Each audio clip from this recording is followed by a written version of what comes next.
வணக்கம் டாக்டர் மைதிலி. இன்னைக்கு நிகழ்ச்சியில ஒமேகா 3 ஃபேட்டி ஆசிட் சத்து அதிகமா இருக்கக்கூடிய முக்கியமான 5 உணவுகள் பத்தி பார்க்கலாம். பொதுவா ஒருத்தர்கிட்ட ஒமேகா 3 ஃபேட்டி ஆசிட் சத்து அதிகமா இருக்கக்கூடிய உணவு ஏதாவது சொல்லுங்கன்னு கேட்டாலே நிறைய பேர் பாத்தீங்கன்னா அசைவ உணவுல மீன் சொல்லுவாங்க, அப்படி இல்லைன்னா மீன் எண்ணெய் மாத்திரை சொல்லுவாங்க இல்லையா. அந்த அளவுக்கு பாத்தீங்கன்னா அசைவ உணவுல மீன்ல ஒமேகா 3 ஃபேட்டி ஆசிட் சத்து அப்படின்றது அதிக அளவுல இருக்கு. இந்த அசைவ உணவை தாண்டி வெஜிடேரியன் ஃபுட்ல பாத்தீங்கன்னா 5 முக்கியமான உணவுகள் இன்னைக்கு நான் நிகழ்ச்சியில சொல்றேன். அதுக்கு முன்னாடி ஒமேகா 3 ஃபேட்டி ஆசிட் சத்து அப்படின்றது என்ன, இதனால என்ன பெனிஃபிட் கிடைக்கும் அப்படின்றத ஷார்ட்டா சொல்லிடுறேன். முதல்ல ஒமேகா 3 ஃபேட்டி ஆசிட் அப்படின்றது 3 முக்கியமான வகை இருக்கு. என்னன்னு கேட்டீங்கன்னா, முதல் ALA அப்படின்னு சொல்லுவோம், அதாவது ஆல்பா லினோலெனிக் ஆசிட் அப்படின்னு சொல்லுவோம். ரெண்டாவது EPA, மூணாவது நிறைய அட்வர்டைஸ்மெண்ட்ல எல்லாம் பார்த்திருப்பீங்க DHA அப்படின்னு சொல்லுவாங்க. இந்த 3 ரொம்ப முக்கியமான ஒமேகா 3 ஃபேட்டி ஆசிட் சத்து. இந்த ஒமேகா 3 ஃபேட்டி ஆசிட் சத்து இதனால கிடைக்கக்கூடிய பெனிஃபிட் என்னன்னு பாத்தீங்கன்னா, மூளை உறுப்புக்கு ரத்த ஓட்டத்தை சீரா வைத்து மூளை உறுப்பை நல்லா சுறுசுறுப்பா ஆரோக்கியமா செயல்படும். இதனால பார்த்தா ஞாபக சக்தியும் அதிகப்படுத்த முடியும். பிற்காலத்துல அல்சைமர், டிமென்ஷியா மாதிரியான ஞாபக மறதி நோய்கள்லாம் ஏற்படக்கூடிய வாய்ப்பும் ரொம்பவே கம்மி பண்ணிட முடியும். ரெண்டாவது முக்கியமான பெனிஃபிட் என்னன்னு பாத்தீங்கன்னா, மூட் ஸ்விங் ஏற்படக்கூடிய வாய்ப்பை கம்மி பண்ணிடும். அதாவது மன அழுத்தம், எவ்வளவு ஒரு ஸ்ட்ரெஸ் இருக்கு, டிப்ரெஷன் இருக்கு, இல்ல மாதவிடாய் நிக்கிற காலகட்டம் மெனோபாஸ் ஸ்டேஜ்ல பாத்தீங்கன்னா ஒரு சில பெண்களுக்கு மூட் ஸ்விங் அதிகமா இருக்கும். மாதவிடாய் சுழற்சி நடக்கும் போதே பாத்தீங்கன்னா ஒவ்வொரு மாசமும் மாதவிடாய் காலகட்டத்துக்கு ஒரு 2-3 நாட்கள் முன்னாடி மூட் ஸ்விங் அதிகமா இருக்கும் இல்லையா பெண்களுக்கு. எந்த வகை மூட் ஸ்விங்குமே ஏற்படாம தடுக்கக்கூடிய தன்மையும் பார்த்தா இந்த ஒமேகா 3 ஃபேட்டி ஆசிட் சத்துல அதிகமா இருக்கு. மூணாவது முக்கியமான பெனிஃபிட், இதயத்தை ஆரோக்கியமா செயல்பட வைக்கும். மாரடைப்பு ஏற்படக்கூடிய வாய்ப்பை தடுக்கும். இதயத்துக்கு ரத்த ஓட்டத்தை சீரா வைத்து இதயம் உறுப்பை வலுவடைய செய்யறதுக்கும் ஒமேகா 3 ஃபேட்டி ஆசிட் அப்படின்றது ரொம்பவே உதவியா இருக்கும். அப்படிப்பட்ட இந்த ஊட்டச்சத்து நம்ம உடம்புல குறைபாடு வந்துடுச்சு அப்படின்னும் போது பாத்தீங்கன்னா மூட் ஸ்விங் அதிகமா இருக்கலாம். என்ன காரணம்னே தெரியாத ஒரு மன அழுத்தம், எப்பவுமே ஒரு ஸ்ட்ரெஸ்ஸான ஒரு ஸ்டேட்ல இருக்கக்கூடிய தன்மை இருக்கும்.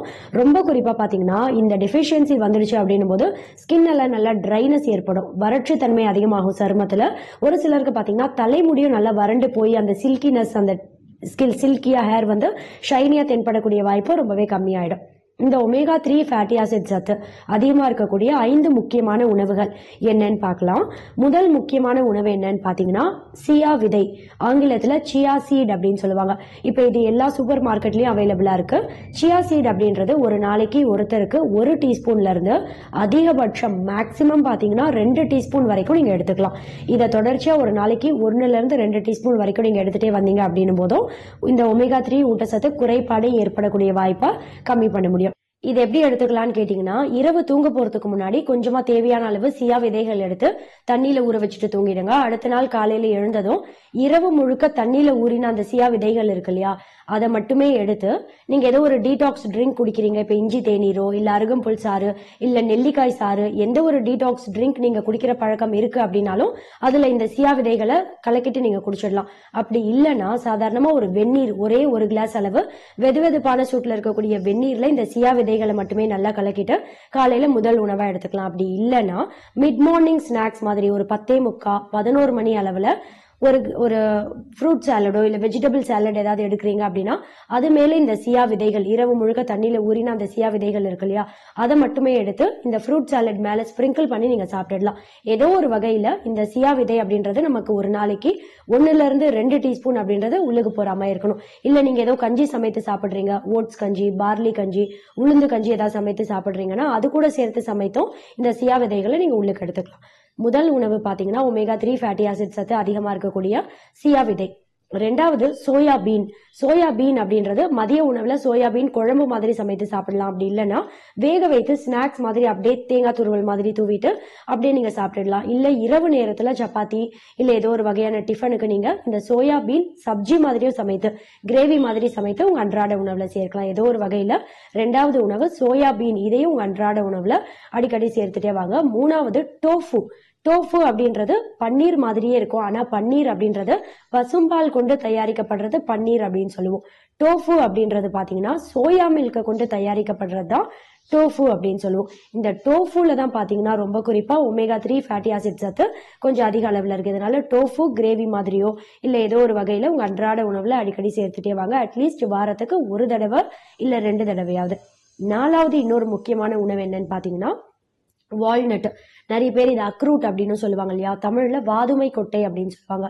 இந்த வால்நட் அப்படின்றது ஒரு நாளைக்கு 3ல இருந்து அதிகபட்சம் 5 வரைக்கும் எடுத்துக்கலாம். சால்டட் வேணாம், அன்சால்டட் ஃபிளேவர்ல இந்த வால்நட் தொடர்ச்சி அடிக்கடி உங்க அன்றாட உணவுல சேர்த்துட்டே வாங்க. ரொம்ப குறிப்பா படிக்கிற குழந்தைகளுக்குலாம் இந்த அக்ரூட் அப்படின்ற வால்நட் தொடர்ச்சியா கொடுத்துட்டே வரும்போது ஒமேகா 3 ஃபேட்டி ஆசிட் சத்து குறைபாடு ஏற்படாமலும் தடுக்க முடியும். படிக்கிறதெல்லாம் கொஞ்சம் இதுல மறக்காது, ஞாபக சக்தியும் நல்லா அதிகப்படுத்த முடியும். 5வது ரொம்ப முக்கியமான உணவு என்னன்னு பாத்தீங்கன்னா ஆளி விதை. ஆளி விதை அப்படின்றது ஆங்கிலத்துல பிளாக்ஸ் சீட் அப்படின்னு சொல்லுவாங்க. ஒரு நாளைக்கு 1 டீஸ்பூன் ஆளி விதை தொடர்ச்சியா சாப்பிட்டுட்டே வரவங்களுக்கு ஒமேகா 3 ஃபேட்டி ஆசிட் சத்து குறைபாடு ஏற்படக்கூடிய வாய்ப்பு அப்படின்றதே ரொம்பவே கம்மி தான். இந்த ஆளி விதையை நீங்க எண்ணெய் நெய் எதுவுமே சேர்க்காம ஒரு இரும்பு கடாயில லேசா வறுத்து எடுத்து சூடு நல்லா ஆறினதும் பொடி மாதிரி செய்தும் வீட்டுல வைத்துக்கோங்க. இதை நீங்க ஏதோ ஒரு வெஜிடபிள் சாலட் இல்ல ஃப்ரூட் சாலட் ஏதாவது சாப்பிடுறீங்க, ஏதோ ஸ்மூத்தி குடிக்கிறீங்க அப்படின்னா கூட அது மேல இந்த ஆளி விதையோட தூளை கொஞ்சமா ஸ்பிரிங்கிள் பண்ணி நீங்க சாப்பிட்டுடலாம். அப்படி இல்லைன்னா இரவு நேரத்துல நீங்க சியா விதை சாப்பிடுறீங்க அப்படின்னும் போது சியா சீடு கூடவே ஆளி விதையும் சேர்த்து 1 டீஸ்பூன் ஊற வச்சிடலாம் தண்ணியில. அடுத்த நாள் காலையில எழுந்ததும் இரவு முழுக்க தண்ணியில ஊறினா அந்த சியா விதை ஆளி விதை இது ரெண்டுத்தையுமே நீங்க கஞ்சி இல்ல ஏதோ ஒரு டீடாக்ஸ் ட்ரிங்க் எடுக்கிறீங்கன்னா அதுல கலக்கி அப்படியே குடிச்சிடலாம். நான் சொன்ன இந்த 5 உணவுகள் முதல் முக்கியமானது பாத்தீங்கன்னா சியா சீட் அப்படின்னு சொல்லக்கூடிய சியா விதை, சோயாபீன், பன்னீர் இல்ல டோஃபு, நான் சொல்றது நல்லா புரிஞ்சுக்கோங்க, சோயா மில்க் கொண்டு தயாரிக்கப்படுற டோஃபு. 4வது ரொம்ப முக்கியமானது வால்நட் அப்படின்னு சொல்லக்கூடிய அக்ரூட் வாதுமை கொட்டை. 5வது நான் சொன்ன இந்த ஆளி விதை பிளாக்ஸீட். இது எல்லாத்தையும் இந்த 5 உணவையும் தொடர்ச்சியா உங்க அன்றாட உணவுல சேர்த்துட்டே வந்தீங்க அப்படின்னாலே ஒமேகா 3 ஃபேட்டி ஆசிட் குறைபாடு ஏற்படக்கூடிய வாய்ப்பே ரொம்பவே கம்மி தான்.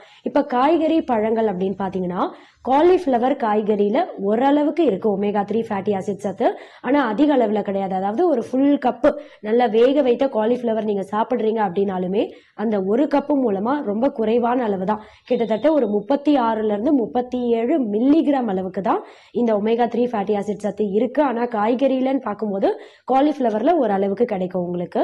அதே மாதிரி பழங்கள் அப்படின்னு பாத்தீங்கன்னா பப்பாளி பழம், ரொம்ப குறிப்பா வெண்ணெய் பழம் அப்படின்னு சொல்லுவோம், பட்டர் ஃப்ரூட், அதாவது அவகேடோ அப்படின்னு சொன்னா நிறைய பேருக்கு தெரியும். இந்த பழத்திலையும் இந்த ஒமேகா 3 ஃபேட்டி ஆசிட் சத்து இருக்கு. ஆனா ஜூஸ் மாதிரி அடிச்சு குடிக்காதீங்க. இந்த பழத்தை ஃப்ரூட் அப்படியே ஆஸ் அ ஹோல் ஃப்ரூட்டா கட் பண்ணி நல்லா கடித்து மென்னு சாப்பிடுறத ஒரு பழக்கமா கொண்டு வாங்க. அதே மாதிரி கிவி பழம், ஆரஞ்சு, இது ரெண்டுத்துல கூட பாத்தீங்கன்னா ஒமேகா 3 ஃபேட்டி ஆசிட் சத்து கொஞ்சம் அதிக அளவுல இருக்கு.